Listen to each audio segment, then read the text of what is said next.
Hey, what is up guys, this is Shukesh once again, and well, today I'll be doing a quick unboxing and hands-on of the all-new Samsung Galaxy J5 2016 variant. Now as you know, the previous year's J5 was a big hit, and along with J7 this phone was sold like hotcakes. Now let's see what Samsung has to offer in this new version of J5.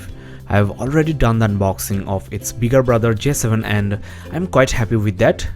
The price of this new J5 has been set around 14,000 rupees, and interestingly previous year's J7 is also retailing at the same price. Now I have two J5s with me. This one is a gold color one and sent to me by Samsung. I also bought the white variant from Flipkart, which is the only seller of this device in India, and I have added a link in the description below. If you are considering buying this device, then please use that link. I will get a very small commission, and this is how you can help this channel running. Now let's get started with the unboxing, and I will unbox both these devices at once.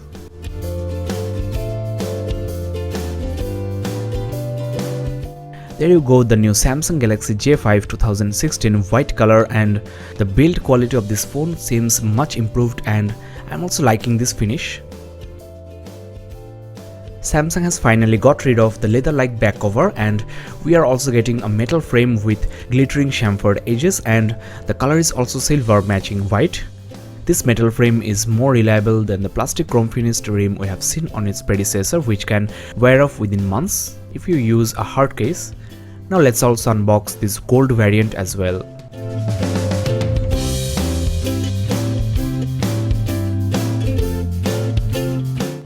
Well, there you have the gold variant, which is I think the most popular color for most of the people, and if you ask me, I will say the gold color is beautiful, very stylish, but the white one is also super bright, and it's also very simplistic, elegant, and it's up to you which one you choose. I also want to mention here, this gold color is less saturated and kind of dull actually compared to its predecessor, so I think you can actually try the white version as well. It's as beautiful as the gold color, if not better. Well, before I give you a detailed tour of the exterior design, I want to check the accessories you get inside the box, which are not going to be that much exciting considering my previous unboxing of the J7 and also the previous year's J series devices. There you get the quick start guide, and the power adapter is basically the simple Samsung charger with 5V 1.55 ampere output rating, so no quick charging. And there you get the data cable for charging as well as data syncing, and it's 1 meter long. The headphone is again very simple Samsung earphones, and if you are a crazy music lover, then invest around 1000 rupees and get a premium one. This one is actually decent enough for talking and casual music listening, but I really don't like it because of the poor bass level and the volume. Now the battery on this device is the most exciting accessory, because for a device like this you are getting 3100 mAh battery, which is just crazy considering my previous experience with the J5 2015. You are supposed to get at least 2 to 3 days on normal to heavy uses, and might be 4 to 5 days on very low uses. So I'm extremely happy with this battery. Now though Samsung is promoting the S-Bike mode on their J series devices, you don't get the sticker with the box. I don't know why, but it's not there. Well guys, that's all inside the box. Now let's get rid of these things here and have a close look at the device itself.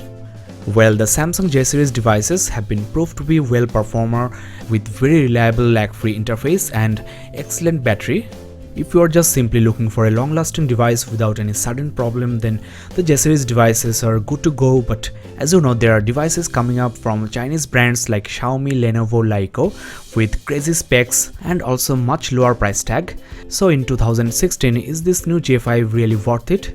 Well, let me share with you my experience with the Lav 1S Eco, which is overheating and the battery is going down, and the interface is also not that much intuitive.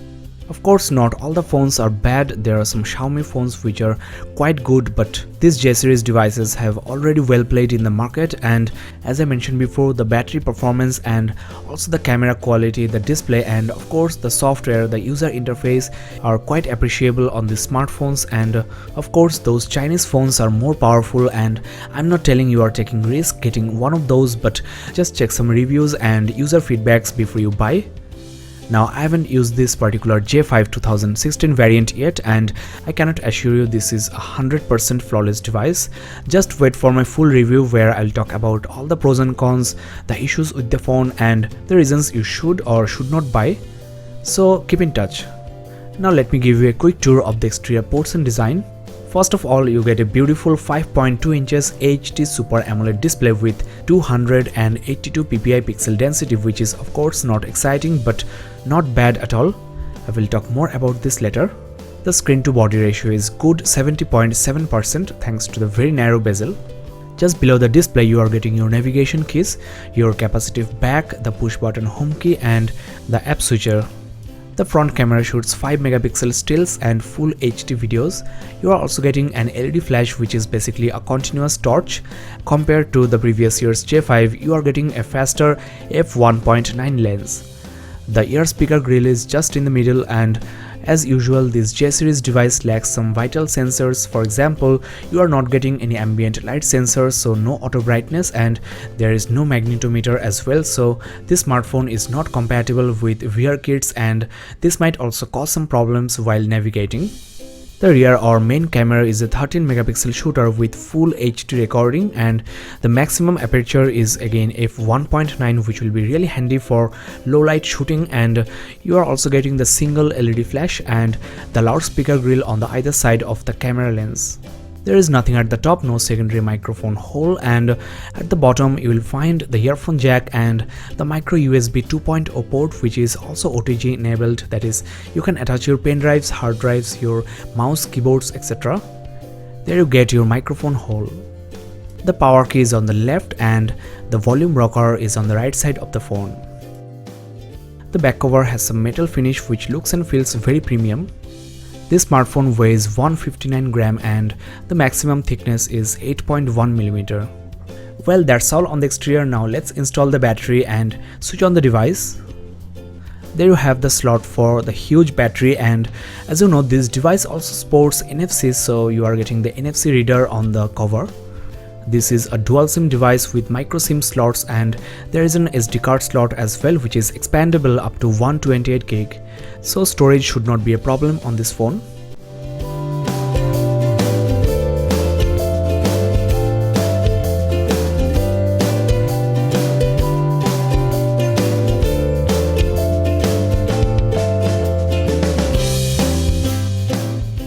Well guys, the devices are ready, and the first thing you get is a notification for copying content from your old device, which is really great.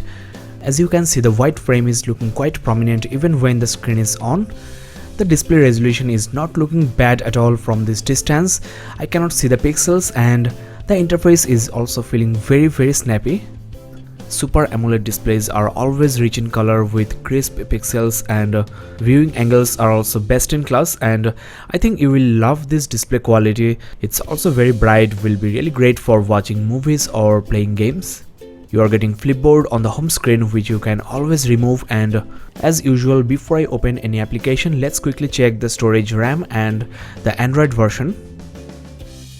It's really good to see the Android Marshmallow 6.0.1 is on this device, which is the latest version, and this allows you to merge your SD card with your internal storage, so no storage problem on this phone. And the storage space on your J5 is officially 16 gig, and out of the box you are getting good 10.95 gig, and as you know, the previous year's J5 had only 8 gig, so a great upgrade here.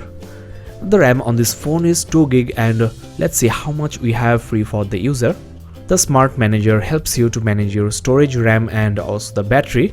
You are getting 1 gig free for the user, which is more than enough for hardcore gaming, and considering this is a Samsung device with TouchWiz interface, you are getting 1 gig out of 2 gig, which is really nice. I also want to mention here the free RAM on the J7 was actually lower than this. Now there are some battery saving modes, and also there is an app power saving, which is a very handy feature. The apps that have not been used for more than 3 days will be set to save power. You can also scan the device for adware, malware, etc. and Samsung's premium service Samsung Minox Active Protection is also enabled on this phone. You can also download Samsung Minox application and maintain two profiles on your device. One is your normal personal profile and other one is your highly secured and isolated profile for your work. Samsung's TouchWiz interface is very simple, intuitive, but there are hundreds of software features and it will take me hours to show you all of those. Let me first discuss about the S-Bike mode, and you can just enable this from here or buy an NFC tag and program to launch this feature. This is a safety feature for bikers. Suppose you are driving and someone calls you, they will hear a message that you are driving and cannot take the call. They can either disconnect or press 1 to talk to you if the matter is urgent, and you need to stop your bike to answer the call because there is a motion sensor on this application as well, which does not allow you to answer a call or use the phone when you are moving. There is a smart reply option as well, which includes your estimated time to reach your destination. Now with Ultra Data Saving mode, you can save up to 40% of your data using Opera Max browser, and that includes both downloading and browsing. You can access this feature from Smart Manager as well. The new J5 also supports themes and you can download hundreds of them from the Galaxy App Store. I will show you some interesting themes in the review of this device, so keep in touch with this channel. Let me show you some important options from the settings menu. You are getting Find My Mobile, that is, if you lose your phone you can track it down and wipe clean the data. This is a dual SIM device and you are getting Smart Dual SIM, that is, you can still get calls from SIM 2 even when you are busy on the SIM 1. The call will be basically forwarded from SIM 1 to SIM 2. Your J5 also supports Samsung Pay. You are also getting Do Not Disturb mode with exceptions for your favorite contacts and your important notifications. There are some advanced features as well. For example, you are getting Quick Launch Camera, that is, you can launch the camera just by double tapping the home button.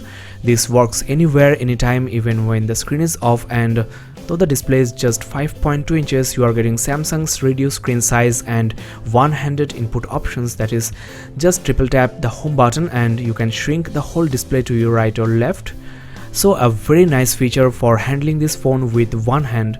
The one-handed input option is available on the dial pad, calculator, unlocking pattern, and also on the keyboard.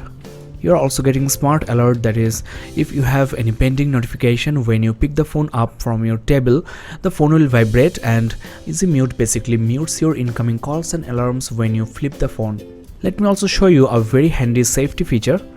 Just by triple tapping the power key, you can send SOS messages to your friends and family, and along with the SOS message, you are also sending your pictures with the front and the rear cameras and also an audio recording. I will give you a demo of this feature in the full review. Well guys, so far the phone has been very snappy without any lag or shatter, and though this smartphone features a mediocre Cortex-A53 1.2 GHz processor and Adreno 306 RAM, there is no effect of that on the interface, and if you want a super hardcore gaming device, get the J7 2016. Interestingly, there is no bloatware on this J series device this time, and you do get some Samsung added applications, but these are mostly handy and you can download more from the Galaxy App Store. You can also take a backup of the whole device into an external storage for factory reset or switching the device. So this 2016 variant of Galaxy J5 has to offer lots of software features, but as I mentioned before, the CPU and the GPU are not exciting at all considering the price of 14,000 rupees. Just pay 2,000 rupees more and get the Galaxy J7, which is much more powerful than this. Otherwise, this J5 is a decent multimedia device. I will try some super hardcore games and talk about the performance in the full review, so don't forget to subscribe, and if you have found this video very interesting and helpful, please consider liking this video and also sharing. That's all I have for you today guys. Thanks a lot for watching. Check my Facebook page facebook.com/gadgetsportal for the camera samples. You can also check the description below for the video of J7 and other alternatives. This is Shukesh Banik and have a nice day guys.